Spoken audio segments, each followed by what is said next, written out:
धर्मवीर हा चित्रपट पाहिल्याच्या नंतर तुमच्या लक्षात आलं असेल की धर्मवीर आनंद दिघे आणि त्यांच्या सख्या बहिणीचं नातं कसं होतं. पण या नात्याबद्दल सांगण्यासाठी आणि काही अशा अपरिचित गोष्टी सांगण्यासाठी आपल्याबरोबर स्वतः अरुणाताई आहेत. आपण त्यांच्याशी थेट बोलणार आहोत. आज पुण्यतिथी आहे धर्मवीरांची. काय आपल्या भावना आहेत, काय सांगाल? म्हणजे आता एवढी वर्ष 21 वर्ष झाली, म्हणजे आहे अजून आठवण म्हणजे सततच येते. आज तर जास्तच आहे, म्हणजे एवढी वर्ष झाली ना, बोलता बोलता फार आठवण येते. चित्रपट आला होता काही दिवसांपूर्वी, त्याच्यावर त्यावेळी देखील तुमचा इंटरव्ह्यू आपण केला होता.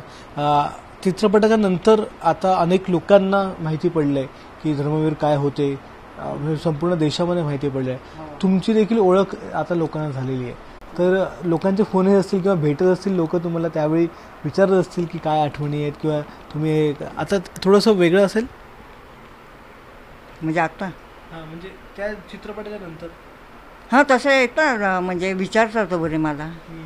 कोणाकोणाचा फोन येतो, छान होता पिक्चर वगैरे, अगदी असं एकदम आठवत होतं त्यांना पहिला धर्मवीर कसा आणि आता दाखवलेला.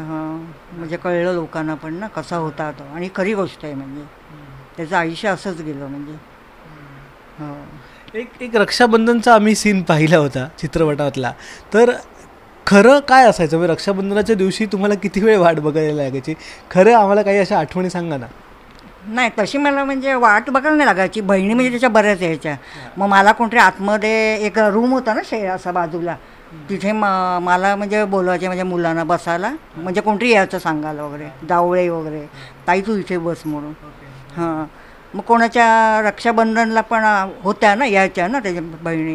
हां त्यांच्या मग बांधून झाल्या की मग मी जायची. मग कारण ते आधीच येऊन बसलेले असतात ना, असं आहे ते. हो. ताई अशा काही आठवणी आहेत का ज्या अजून चित्रपटामध्ये माहिती नाही आहेत, म्हणजे चित्रपटात दाखवल्या गेल्या नाहीत, पण तुमच्याजवळ असेल आणि नक्कीच तुम्ही लहानपणापासून त्यांच्याबरोबर होतात? तर लहानपण कसं गेलं तुमचं? लहानपण तसं मजेत गेलं पण. आणि हे होता म्हणजे करारी होता, म्हणजे लहानपणापासून करणार म्हणजे करणारच असं त्याचं हे होतं, निर्धार होता तो. पण लहानपणापासून त्यांना राजकारणात, समाजकारणामध्ये, राजकारणापेक्षा समाजकारणामध्ये त्यांना यायचं होतं. हां समाज त्याला जास्त होता. म्हणजे लहान असताना तो शाळेत वगैरे असताना म्हणजे कोण आलं की त्यांना दान करायचं, मग आईला सांगायचं. हां जुने वगैरे कपडे, का अनाथ वगैरे मुलं, कोण बायका वगैरे पण असायच्या ना, तो मागायचा. मग आम्ही मग द्यायचं, आई वगैरे, मग साड्या वगैरे. पण आमच्या शेजारच्या काकू वगैरे त्या पण द्यायच्या. म्हणजे त्याला लहानपणापासूनच होतं म्हणजे समाजसेवेचं असं. ते म्हणजे तुमची परिस्थिती तेवढी चांगली होती की तुम्ही देऊ शकत होतात वगैरे, की तुमची पण चांगलीच होती? म्हणजे आम्ही आमच्या आईवडिलांनी चांगलंच केलं. म्हणजे आम्ही खाऊन पिऊन सुखी होतो. म्हणजे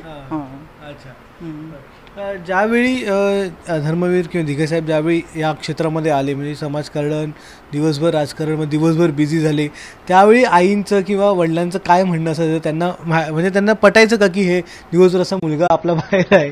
हो ते त्यांना वाटतंच. म्हणजे असं त्याला नोकरीचं पण म्हणजे बरंच आले होत्या, मोठ्या मोठ्या नोकऱ्या अगदी. हां तो म्हणजे करतच नव्हता. आम्ही वडिलांना दादा बोलायचो ना, मग ते दादा बोलायचे का नाही हा करत, काय माहीत नाही. आणि तो काय बोलायचाच नाही. मग नंतर कळलं की तो ह्याचाच आहे, ह्याच्यात गेलाय म्हणून. हो. आणि मिटिंग वगैरे असायची बाळासाहेबांची सभा मोठी वगैरे, तेव्हा तो आधीपासून ऐकायला जायचा. त्याला भारी होतं म्हणजे. हो लहानपणापासून. हो तेच असं दुर्न कोणाची पण, म्हणजे बाळासाहेबांची असून दे, पुन्हा हे छगन भुजबळ पण होते ना, म्हणजे टेंबी नाक्यावर आले होते, त्यांची पण सभा झालेली मोठी तेव्हा. म्हणजे तो असा दूर, म्हणजे असा पडद्यामागून त्याचं सगळं असायचं काम, असं होतं. ज्यावेळी ते प्रत्यक्ष या राजकारणात आले, किंवा शिवसेनेचं पद त्यांना मिळालं, जिल्हा प्रमुख वगैरे, त्यावेळी त्यांचं नंतरचं आयुष्य तर आपल्याला माहितीच आहे की किती बिझी होते, दिवसभर काम करायचे. तर तुम्हाला भेटायला कधी वेळ मिळायचा का त्या आधीमधल्या काळात? किंवा तुम्हाला जेव्हा भेटायचं असायचं, तुम्हाला कधी दादा म्हणून त्यांना गरज असेल, तेव्हा तुम्हाला ते कधी भेटायचे? हां तसं काय असलं का वगैरे, माझे नातेवाईक, मावस बहिणी, मामे बहिणी वगैरे भेटायचं असेल त्याला, मग त्या माझ्याकडे यायच्या. आणि मग आम्ही मग त्याला भेटायला वगैरे जायचं, साधना वगैरे सगळे. हां म्हणजे होतं भेटायला, बोलायचा वगैरे चांगला, मनमोकळ्याने सगळं असायचं. तेव्हा असं होत असेल ना की आता अख्ख्या ठाण्याची कामं दिघे साहेबांकडे गेल्यावर होतात हे माहिती असल्यावर लोक तुमच्याकडे पण येत असतील की ताई आम्हाला घेऊन हो चला. हो हो सांगायचे, बरोबर आहे. जरा एक काम आहे असं, जरा मग साहेबांना सांगा ना, माझ्या बरोबर चला, हा असं निरोप सांगा, असं असं काम आहे. मग मी सांगितल्यावर त्यांनी बरीच म्हणजे कामं केली, कोणाला नोकरी पण दिली चांगली करून. तरी अजून ते ज्यांना नोकरी लागली त्यांना पण अजून म्हणजे आठवण येते म्हणजे. माझ्या तर खूप लोक आहेत. हो हो आपल्या इकडचं रेमंड असेल किंवा वरच्या ह्याच्या हो. खूप लोकांना नाही कामं लावलेली आहे. कामं लावले, हो हो भरपूर केलं. सगळ्यांनी मदत पण केली. कोणाचं घर वगैरे गेलं असेल म्हणजे असं भाड्याने वगैरे नाही काढतात ना मालक वगैरे, त्यांना पण त्यांनी मदत केली. म्हणजे त्यांचं सामान आतमध्येच ठेवायचं, काढायची वेळ आली का कोणतरी 2-3 जणांना पाठवायचे, म्हणजे असे नारायण वगैरे कोण असायचे वगैरे. म्हणजे असं बरंच वेळा त्यांनी हे केलेलं आहे. म्हणजे शेवटपर्यंत त्यांनी सगळ्यांचंच केलेलं होतं. एक बहीण म्हणून काय आठवणी आहे, म्हणजे काही अशा ज्या चित्रपटामध्ये नाही आहेत पण तुमच्याकडे आहेत, ज्या कोणाला माहिती नाही अजून? हा चित्रपटात बरेच नाहीच आहेत, पण तो हे दुसरं पण म्हणजे काढणार आहे आता चित्रपट. आता काय होईल, आता हे चाललंय ना राजकारणाचं, होईल आता दुसरं पण. त्याच्यामध्ये ते दाखवणार आहे सगळं, लहानपणीचं आई वडील सगळे म्हणजे दाखवणार आहे. अगदी आम्हाला सांगा ना, आम्हाला जाणून घ्यायला आवडेल की काय लहानपणापासून कसं होते. आता एक गोष्ट सांगायची म्हणजे त्याचा एक आमच्या इथे एक चंदू म्हणून होता, म्हणजे त्याचाच मित्र, बरेच म्हणजे मुलं होते त्याचे मित्र, रमेश वगैरे. आणि खेळता खेळता काहीतरी ना भांडण झालं त्या दोघांचं, म्हणजे एवढे मारामारीची वेळ आली. तर कोणीतरी पोलीस कंप्लेंट केली आणि ह्याला कळलं म्हणजे साहेबांना. तर कुठेतरी होता बाहेर आणि तो पटकन आला आणि साहेब त्याला कधी न्यायला आले चंदूला. तर लगेच ते बोले का म्हणून काय झालं, असं झालं तसं झालं सांगत होते, काहीतरी कशामुळे झाली होती मारामारी. मग ते बोले असं तुम्ही काय पकडून वगैरे कशाला नेतात वगैरे. तर ते कोण पोलीस होते ते बोलले की नाही आम्हाला साहेबांनी पाठवले वगैरे. आणि त्याच पोलिसांच्या थोबाडीत त्यांनी मारली तेव्हाच. हो. काय साधारण वय काय असेल तेव्हा? वय तेव्हा असेल 18-19 वर्षाचं असेल तेव्हा. हो पोलीस हो मारलं. आणि मग ते गेले पोलीस स्टेशनला, म्हणजे ही नवपाडा पोलीस स्टेशनची तिकडं गेले घेऊन. आणि मग साहेब होते मोठे, तर साहेबांना त्या पोलिसांनी सांगितलं हे बघा ह्या मुलांनी ना दादागिरी करत होता आणि माझ्या पण थोबाडीत मारली. मग ते साहेब हसायला लागले, तेच उलटे बोलले की कोणतरी आता मोठा होणार आहे. हो हो. कोणते काही साहेब आता मला आठवण नाही आहे, पण एकदा नवरात्रामध्ये म्हणजे झाली 10 वर्ष झाली, नवरात्रामध्ये ते आले होते. तर दिलीप देरकर म्हणून आहे ना नवरात्र, त्यांनी माझी ओळख करून दिली. तेव्हा साहेब आले, ते ओळख करून देते. हो तेव्हा मी नमस्कार केला, त्यांनी पण केला. मग त्यांनी पण सांगायचं बा साहेब असे होते वगैरे, सगळी सुरुवात केली म्हणजे ते ऑफिसर वगैरे. हो देवपूजा देखील त्यांची, म्हणजे लोकांना सगळ्यांना माहिती आहे खूप काही तास वगैरे देवीची पूजा करायची रोज सकाळी, होम हवन वगैरे. तर हे लहानपणापासून होतं? हो हो त्याला लहानपण देवाचं फार होतं, म्हणजे पूजा वगैरे प्रत्येक हे. तोच पुन्हा त्याला फुलं व्हायला वगैरे लागायची देवाची, पुन्हा पूजा करायचा अजून लगेच सगळीकडं म्हणजे. हो. आणि म्हणजे विशेषतः देवीची भक्ती म्हणजे अंबे माताची भक्ती ही लहानपणापासून होती का? हो देवीची. हो आमची पण एकवीर आणि जननी आई पद्मावती आहे ना, तेव्हा पण तो गडावर जायचा तिथे. हो हो. आणि लगेच चढायला लागायचा आणि रात्री उतरायचा तो गड. हो दरवर्षी, म्हणजे त्याच्याबरोबर बरेच जण असायचे वगैरे गडावर. हो. पण जेव्हा ते म्हणजे आता हे जय अंबे माता मित्रमंडळ त्यांनी जेव्हा सुरू केलं आणि देवीची नवरात्राची स्थापना जेव्हा सुरू केली, ते कोणी सांगितलं होतं ना की हे असं आपण करू शकतो वगैरे? हां ते म्हणजे वल्लभभाई म्हणून आहे ना, ते त्यांच्या स्वप्नामध्ये देवी यायची दर वर्षी म्हणजे नवरात्रामध्ये. हां मग त्यांनी साहेबांना असं सांगितलं. मग साहेब बोलले की बरं आपण मग देवीच बसवूया इथे. हां हां मग छोटे ते बसवत मग मूर्ती वगैरे आणायला लागले, मग मोठी आणायला लागले. मग तेव्हापासून सुरुवात केली, मोठा उत्सव हां चालू झाला. गरबा पण तेव्हा खेळायचे वगैरे. मग सगळं मोठं वाढत गेलं. मग लाईटिंग वगैरे चालू, मग गर्दी पण काय चिकार म्हणजे होते जत्रेसारखी. हो अजून म्हणजे जत्राच भरते सगळीकडे अजून. एक देवी भक्ती तर ठीक आहे, पण लग्न केलं नाही साहेबांनी कधीच, तर त्याबद्दल काय सांगाल? नाही त्याला मुली पण अशा म्हणजे बरंच सांगून वगैरे यायच्या वगैरे. तर सगळ्यांना बोल तू लग्न कर म्हणजे हे होईल, तेवढा आधार वगैरे पण असतो ना म्हणजे असं. नाही मला लग्न नाही करायचं असं म्हणजे बऱ्याच वेळा बोललं वगैरे. मग आई बोललं की जाऊन दे, त्याला राजकारण आणि समाजसेवा करायची ना, करून दे. हां, म्हणजे त्याचं असं म्हणणं पण बरोबर आहे. म्हणजे तो आपला राजकारणात सगळ्यांची सेवा करत बसणार तिथे, म्हणजे प्रत्येकाने मुलीला वाटणार ना आपले आपण घरात बसणार, कुठे जाणं नाही येणं असं वाटतं प्रत्येकाला. म्हणून त्याने हे केलं नसेल म्हणून तो. बरं, आता अनेक अशा महिला आहेत किंवा अनेक अशा आहेत ज्यांच्या अडीअडचणीच्या काळामध्ये दिघेसाहेब जाऊन त्या ठिकाणी उभे राहिले, त्यांच्या घरी स्वतः गेले. आपली कधी अशी गरज पडली होती की ज्यावेळी स्वतः ते आले होते त्यांनी तुम्हाला प्रॉब्लेममधून बाहेर काढलं? नाही, मला कसला प्रॉब्लेम नव्हता. मला नाही नाही असं काहीच नाही. नाही नाही असं काही नाही. मग एकूण ओव्हरऑल ज्यावेळी म्हणजे ते जिल्हाध्यक्ष वगैरे झाले, मग बाळासाहेबांबरोबर त्यांचा थेट संपर्क वगैरे असायचा, तर त्याच्यानंतरचे त्यावेळीचे जेव्हा एक सुपर व्यस्त असायचे दिवसभर, तर किती वेळ काम करायचे, कधी आराम करायचे, काय खायचे, काय? आधी आमच्या म्हणजे जुन्या घरी तो यायचा ना झोपायला, म्हणजे उशीरच झोपायला यायचा वगैरे. आणि मग काय जेवण वगैरे काय जेवायचाच नाही तो. आणि पुन्हा मग 7ला वगैरे अशी सुरुवातच होती. दारात लोक उभे राहायचे येऊन, मग त्याला उठाच लागायचं. म्हणजे त्याला ते पावत नव्हतं, म्हणजे आले लोक बसून, म्हणजे तो असं बसून वगैरे ठेवायचा नाही, काय काम वगैरे विचारायचं असं होतं. जेवण वगैरे असं म्हणजे जेवण गेलंच नाही त्या पोटात खरं. हो, तुम्ही ओरडायचं? हो, आम्ही बोलायचं आई वगैरे पण. मग थोडं मग जेवायला बसायचा तो. मग रात्री वगैरे यायचा, उपवास सोडायला यायचा. हां, एक किस्सा मी ऐकला होता की तुमच्याकडे दर शनिवारी काहीतरी उपवास सोडायला यायचे. हो, यायचा तो. हो, तेव्हा तो म्हणजे आरामशी बसायचा वगैरे. आणि त्याला लहान मुलं भारी आवडायची ना, म्हणजे माझी मुलं लहान होती.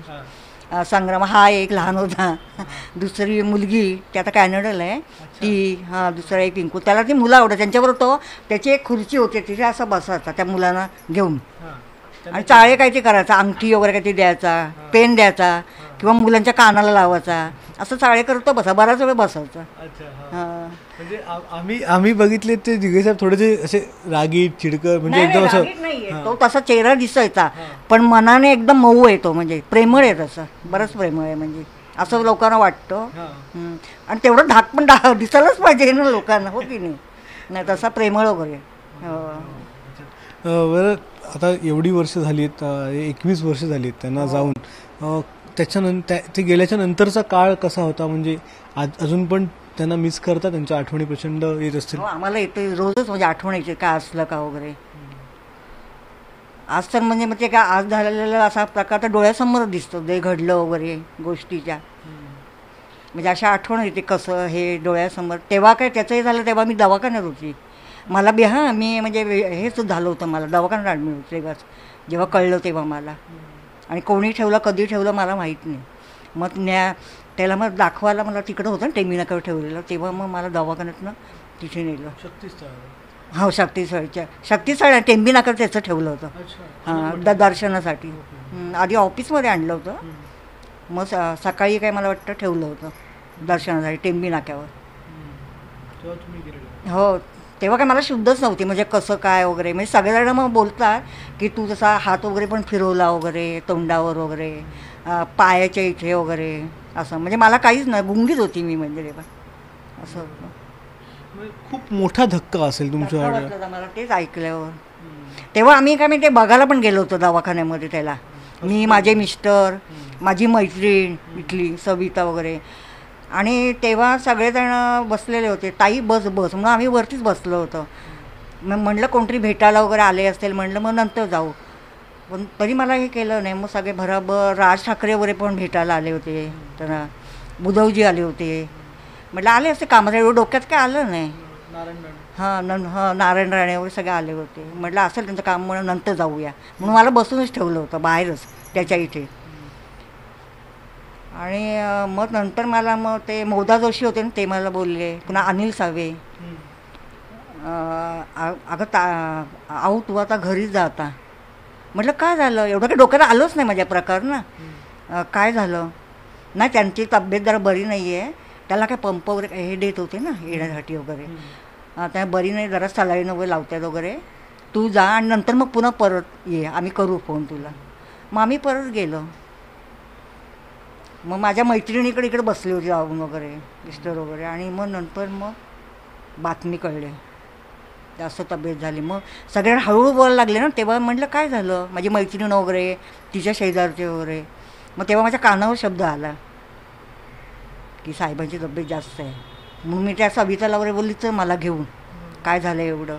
तर तिथे गेलं तर ते भयानक काळोख झालेला, आग लागलेली, हे काटा येतो अंगाला. आग लागलेली तेव्हा, एकदम काळोख आणि आग लागलेली. तेव्हा मी काय झालं बोलते आणि कोणती माझ्याकडे येऊन रडायला लागलं आणि मी एकदम हिट झाली, म्हणजे मला काहीच कळलं नाही तेव्हा. तेव्हा घरी मला आणली, मग दवाखान्यातच घेऊन गेले इथे. असं झालं. पण ते व्हायच्या आधी ज्यावेळी ऍडमिट केलं त्यांना, त्यावेळी तुम्ही भेटल्यात का त्यांना, म्हणजे बोलत तेव्हा काय तुमच्याशी बातचीत केली ना, हसला वगैरे. तेव्हा बघितल्यावर मला कसं त्याला लागण्याची एवढी सवय नव्हती ना. ते असं पायाला पण लागलेलं एवढं, पुन्हा डोक्याला वगैरे. तर एकदम मला म्हणजे भरून आलं. मी बरं आहे वगैरे असं हात केला. आणि मग तिथे ह्या बिरजेबाई बसलेल्याच होत्या बाहेर. मग कोणी सांगितलं बिरजेबाईनं सांग तिला बाहेर न्यायला म्हणून त्यांच्याजवळ. मग बिरजेबाईंजवळ मी बसले. म्हणजे आता अनेक जण असं काय काय बोलतात की अफवानंतर निघाल्या की त्यांचं काय झालं, खरंच हे झालं ते झालं. आपल्याला कधी विश्वास बसला काय सगळ्या अफवांवर?